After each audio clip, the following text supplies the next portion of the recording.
আসসালামু আলাইকুম, নমস্কার। ভিডিওটা উপর দিকে টান দিবেন না। আমি দুই তিনটা কথা বলি, শোনার পরে যদি টান দেন। আর যদি মনে হয় যে না ভিডিওটা দেখতে হবে, একটু দয়া করে দেখবেন।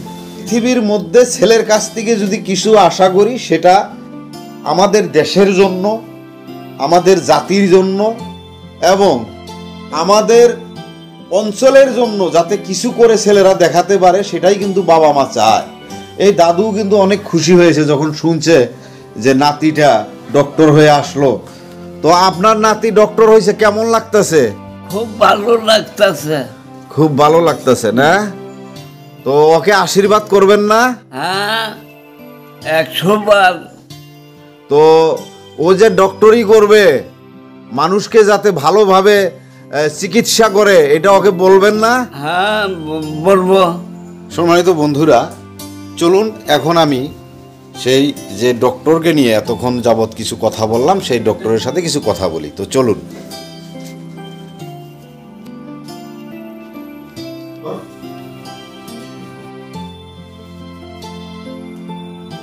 ইনি হচ্ছে ডক্টর, 2019-এ সুযোগ পেয়েছিল ডক্টরি করার জন্য। আজকে বের হয়ে আসলো কামানডাঙ্গা জিপির গৌরব। তো আপনারা ভালো করে দেখেন। আসসালামু আলাইকুম। ইনি হচ্ছে বাবা, ইনি ছেলে। আজকে যে ছেলে যে চেয়ারে বসবে, বাবা সেটার জন্য অনেকটাই গৌরব অনুভব করতেছে যে এত বড় একটা চেয়ারের দায়িত্ব ছেলে নিবে, সেটা কতটুকু পালন করতে পারবে ছেলের কাছ থেকে আমি শুনে নিই। তো আসলে গতকাল আপনি ডক্টর হয়ে আসলেন। তো আসার পর আপনার যেটা আমি পোস্টিং শুনতেছি বর্ডারহাট, তো আপনার কেমন লাগতেছে? একটু জোরে বলতে হবে। খুবই খুশি লাগতেছে। এত কষ্ট করার পর ফাইনালি এমবিবিএস করে এখানে নিজের জায়গায় আসলাম। ভাবছিলাম আমার তামাহার বেডচিট নিয়ে নিব, বা তামার বেডচিট এবার প্র্যাকটিস দিয়ে নেই। তো আমি ভাবছি আশপাশে কোনো জায়গায় নিয়ে নেই। আর আমার তো এমডি করার ইচ্ছা, তো এইরকম জায়গা নিছি যেখানে মানে ডিউটি আওয়ার্স কম আছে আর লগে লগে জানি পড়তে পারি। তো সম্মানিত বন্ধুরা, এমডি করারও ইচ্ছা, আর আমি জানি পারবে। মানে নিট পরীক্ষা দেওয়ার পরে, যেটা নিটে যেটা কোচিং করেছিল, প্রথম ধাক্কাতেই কিন্তু দেওয়াল পার করে দিয়েছে।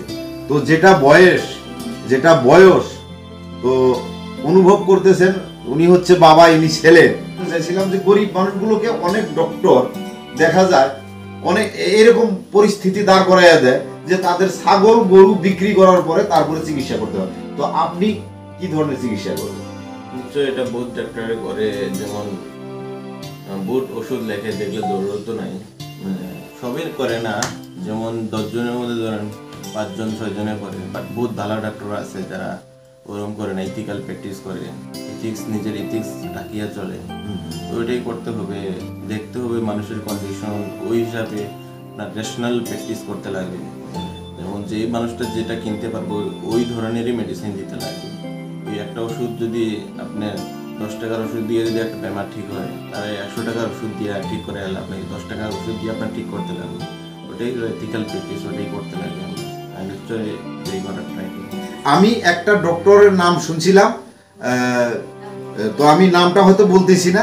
সেই ডক্টরটার কথা কয়েকটা লোক বলে গরিবের ভগবান।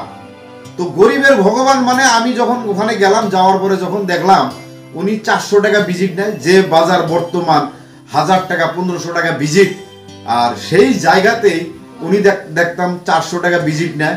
কিছু কিছু বাবা তারা ছেলের জন্য কাঁদে, ছেলে বেয়াদব হওয়ার জন্য। কিছু কিছু বাবা ছেলের জন্য কাঁদে, ছেলে ভালো হওয়ার জন্য। তো আজকে এই বাবা চোখের পানি যদি ফেলাইতেছে শুধু একমাত্র ছেলে ভালো হওয়ার জন্য। তো আপনার ছেলে ডক্টর হয়েছে, যেমন আপনি ছেলের বাবা, আজকে আপনার ছেলে ডক্টর হয়ে আপনার সামনে দাঁড়িয়ে আছে। তো এইরকম অনুভূতি থাকা বা এইরকম ভালো ছেলে যাতে হয়, প্রত্যেকটা ঘরে জন্ম নেয়, এই বিষয়ে কিছু কথা বলেন। আমি খুবই আনন্দিত বা গৌরবিত। আজকে হুজুর বদরুদ্দিন হুজুরের জন্য আমার ছেলেটা আজকে ডক্টর হয়েছে।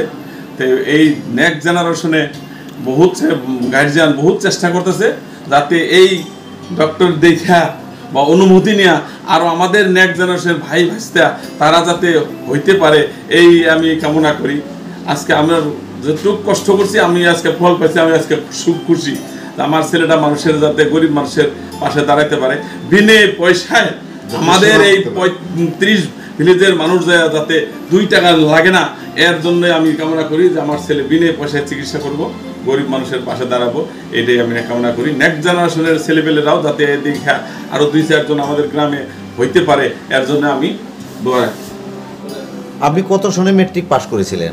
মেট্রিক 2017-এ পাস করেছি।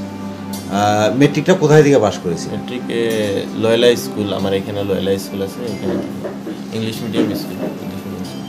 তো লয়লা স্কুল থেকে কত পার্সেন্টেজ নিয়ে পাশ করেছিলেন?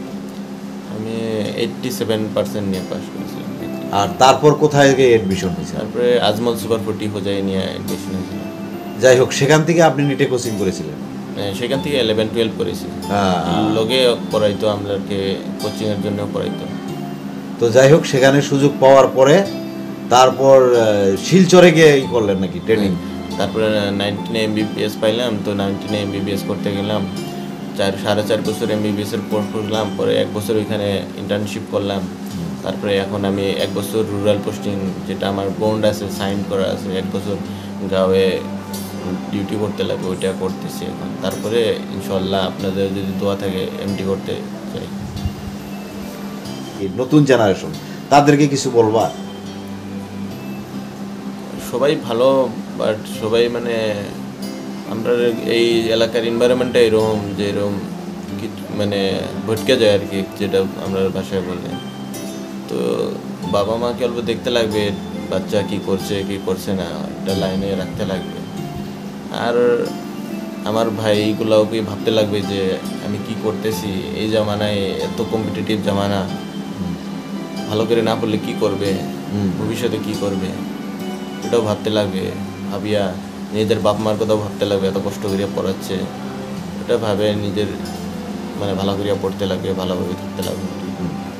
বন্ধুরা, ইনি হচ্ছে ডক্টর কসিমউদ্দিনের মা।